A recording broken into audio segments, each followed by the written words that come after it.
Ryan Gosling had one thing to say to Emily Blunt, and the Oppenheimer crew was not ready for it.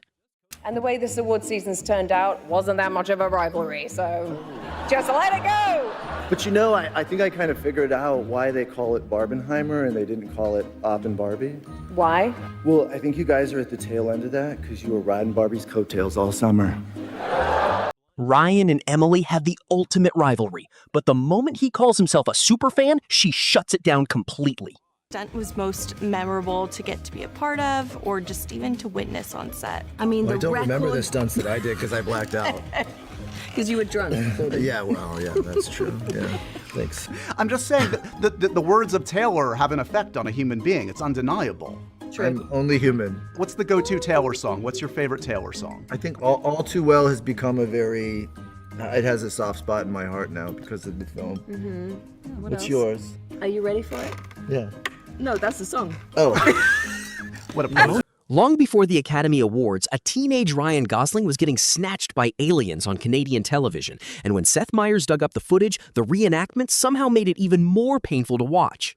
Sci Factor, Chronicles of the Paranormal. With Dan Aykroyd. With Dan Aykroyd.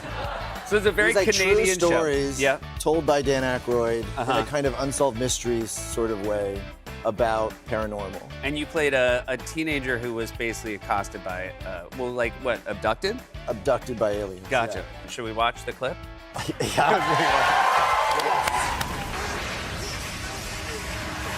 And this is exactly why Emma Stone can't keep it together around him. Ryan brings up a childhood dance battle with a pair of creepy twins, and she completely loses it.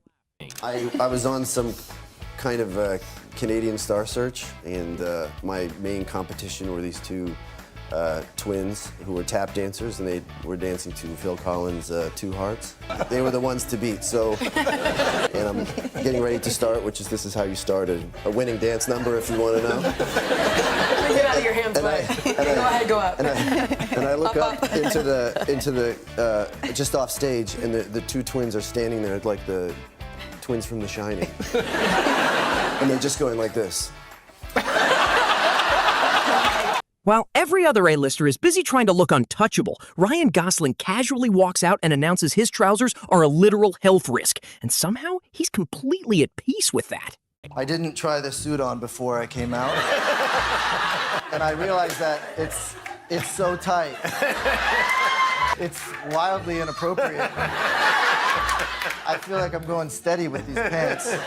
The bit never ends with these two. Ryan fully convinces himself he came out on top. Russell has to deliver the reality check, and Ryan's fake humility and response is pure comedic chaos. Let's get on with what we're here to do. And, Hey, Russ. hey, What's going on? I'm the Actor Awards, the Australian Academy of Cinema and Television Arts. Hey, you won? Congratulations. No, I'm... Oh, you lost? You were robbed. No, I'm actually... You're right. You win just by being nominated. You'll get them next time. I'm presenting. Oh. Yeah, presenting. Oh, that's gracious of you. Yeah. Yeah. Cool. Oh, ladies and gentlemen, you might not recognize him with his clothes on, Ryan Gosling. G'day, folks. How you going? What happens when Ryan Gosling lets his inner Ken take over? I think, Ryan, that Ken will always be inside of you. Like there might be it's Ken inside of me. Always. Yeah. I don't know. Always. Hopefully there's like a, I don't know. Ryan Gosling and Harrison Ford sat down for a movie interview and somehow ended up doing a whiskey-fueled comedy routine instead. Happier music. You know? Well, there's so much secrecy around this new film. What can you tell me about it? Obviously, you've told me that it's... You having a drink? I think it's, I feel like that's where this is headed. It's a nice sweater. It's Blade Runner inspired. I don't know what to say now. I don't know. Is this an interview or is this... Presenting trophies alongside Russell Crowe comes with serious risks, and when Ryan decided to walk him through the mechanics of the industry, Russell made it very clear he wanted no part of it. We're here to present the award for Best Adapted Screenplay. And not to get too technical, but that's the screenplay that was the best at adapting to whatever harsh conditions and obstacles were thrown in its way. No, it's a screenplay adapted from another source. Agree to disagree, okay? Look, let's agree that you're wrong. Look, let's not fight. I mean, my God, we have 2 Academy Awards between us. This is beneath us. Most people would quietly accept being outnumbered 3-1 at home, but Ryan Gosling turned his domestic reality into a performance so dramatic that nobody else could have pulled it off. I want to get into the movie in just a bit, but first, I understand the girl-to-boy ratio in your house is now 3-1. Yes. How's that going? It's heaven. It's like walking through a field of flowers every day. Well, congratulations. I live with angels.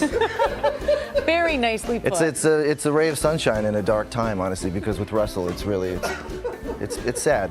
It's sad that we've turned out this way. Ryan rescued a stray dog out of the goodness of his heart, and the dog responded by redecorating the living room. The cleanup attempt made everything worse. Was even worse. Oh, no, I found a dog on the film. Okay. So I was staying at this sort of go-to movie guy house in Atlanta. They were very precious about the house. What I didn't realize was that there's a strict no dogs policy. And then I was going to work one morning, and there's a little dog. It's below 0. And I thought, oh, what harm can it do? And I let it in the house. When I came back from work, it was like a fecal Jackson Pollock. And I spent like 2 weeks hiding this dog. And, when it was over the last day, I didn't know what I was going to do with it. And actually, your driver, Bo, and so Bo took this little dog, and he went and lived on a lake with 100 acres, and he went to, literally dog. So that's a nice story. That's a lovely story. Yeah, it is. According to Ryan, his co-star Rocky was Hollywood's biggest diva, high maintenance, endlessly demanding, and completely empty inside. A lot of help from your friend, your co-star in the film, Rocky. Mm-hmm. It's a puppet. What was it like to work with him? Well, he's a diva. Very high maintenance. Ryan Gosling once went after his pilot's license until the instructor brought up intentionally stalling the plane. That was the end of that dream. Let's talk about you learning how to fly. Did you get your license? Oh, no. No. Oh, no. How far did you get? Not very far at all. But, Celebrities are doing it's got to be, it's very hard. Yeah. No, yeah. One of my first few lessons, we flew over my house and I waved to my kids. And I thought I could get used to this. That's fun, yeah. And then he said, let's put it into a stall. And I thought, oh no, let's land. And I'll spend my time learning other things. Delivering a monologue with Harry Styles standing in the background is apparently an impossible task. Ryan's brain short circuits the second Harry's effortless cool enters the room. What are you doing here, man? Well, I'm hosting next week, and it's been a while, so I just wanted to watch, get a feel for it. Yeah, that's so professional. That's awesome. You're here. I just wish someone would have told me. That's, anyway, welcome.